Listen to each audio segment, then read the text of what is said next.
Hi to St Matthew's congregations and to anyone else who happens to watch. My name's John. I'm a member of St Matthew's Church, and I've just come back relatively recently from 6 weeks on the island of Borneo.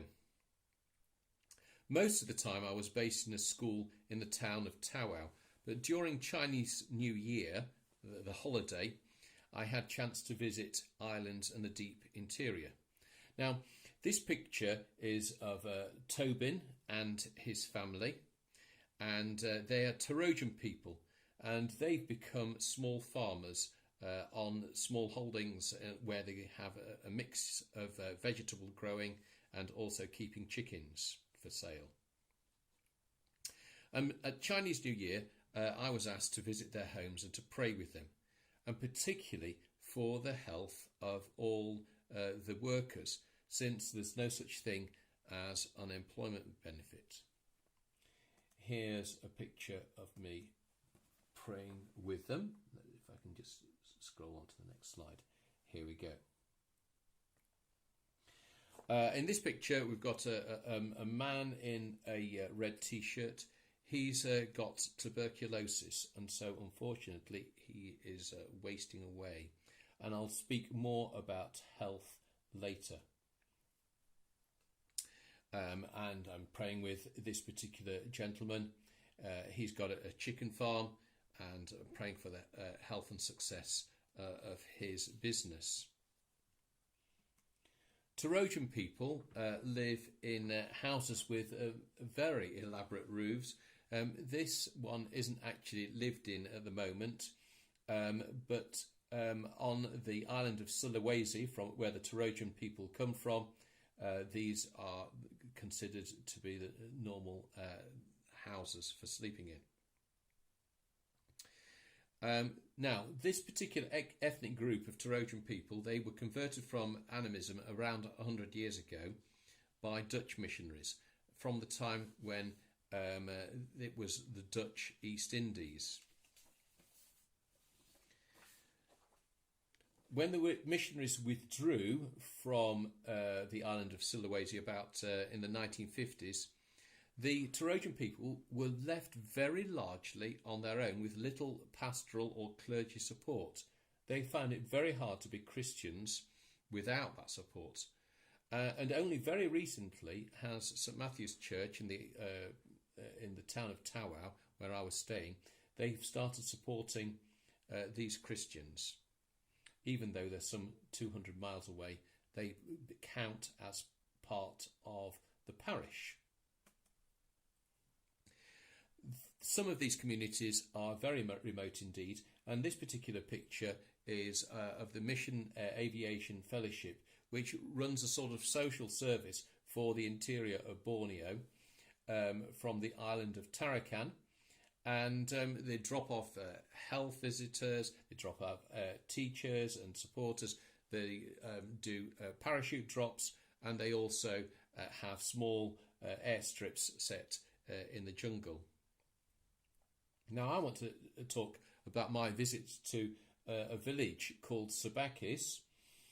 Now Sabakis is actually spread over about 50 square miles, but it still counts as one village. The village has become one vast oil plantation for palm oil. And the Tarojan people supply all the work to keep the plantation going. And so I was dropped off at this small landing stage, then proceeded by road, which is not always very secure, quite deep into the interior.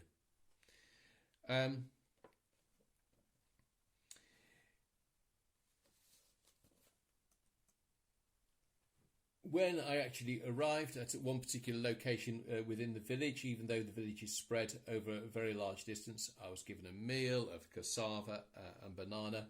And this particular house also serves as a church building.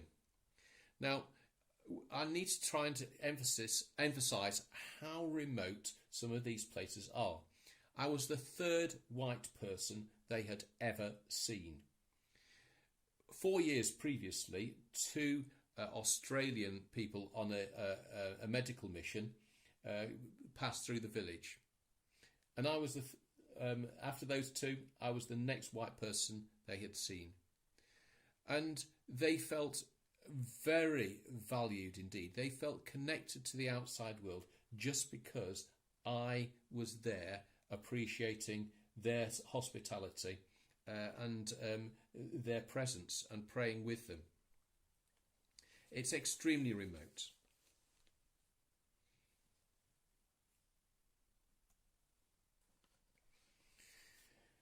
This is the site of a new church that they hope to build, and these are church members. And just because I was there, even though it was a weekday, people started turning up, and I was considered as something of a celebrity. This is another shot of people at the church.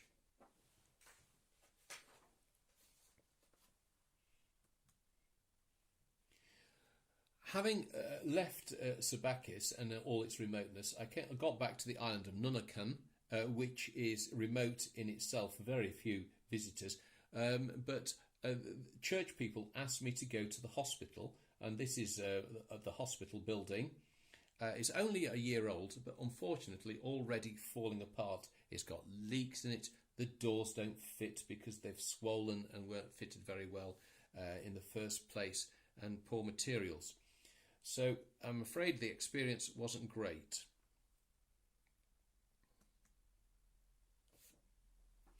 Now, in the hospital, I was asked to pray with families and with particular sick people.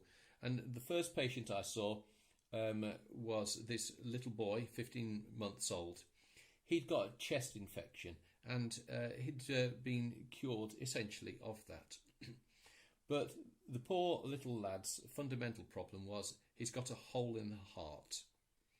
His parents can't afford the costs of treatment, so the boy will probably waste away and die before the age of 5.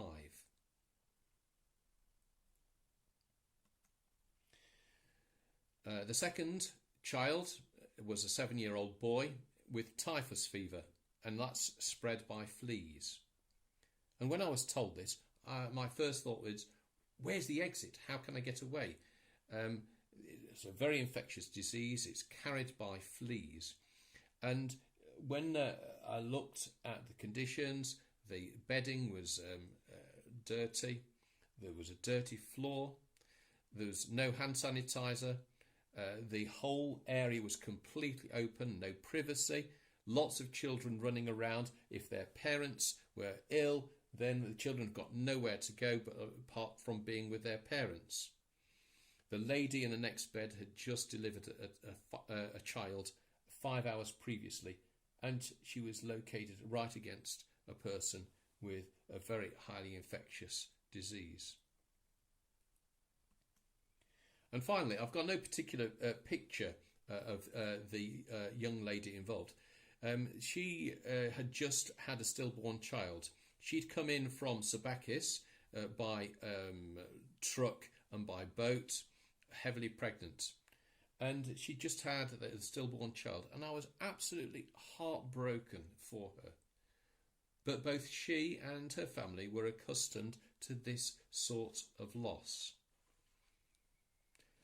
Her very personal and private loss, though, was shared around the whole church.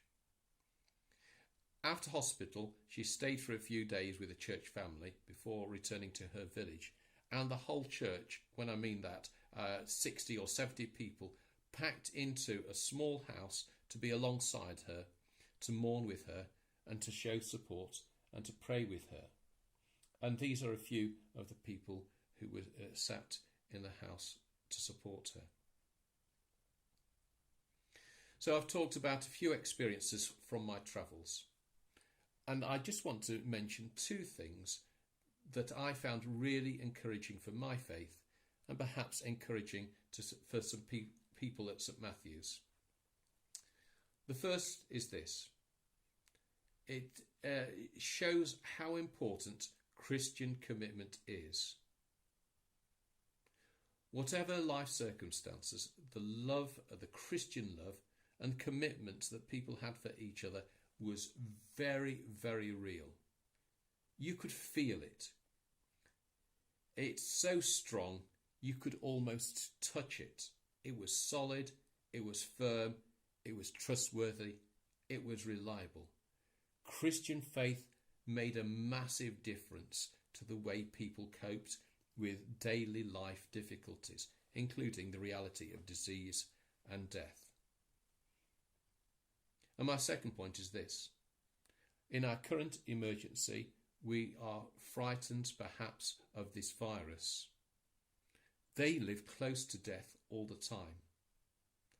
And for that reason, they really live life to the full. They know how to celebrate and have fun. They know how to party. They share everything, and particularly when they are together for food, they always enjoy themselves. But when tragedy happens, the love shown and shared between each other is truly amazing. A love stronger than death. Thanks for listening. May God bless you.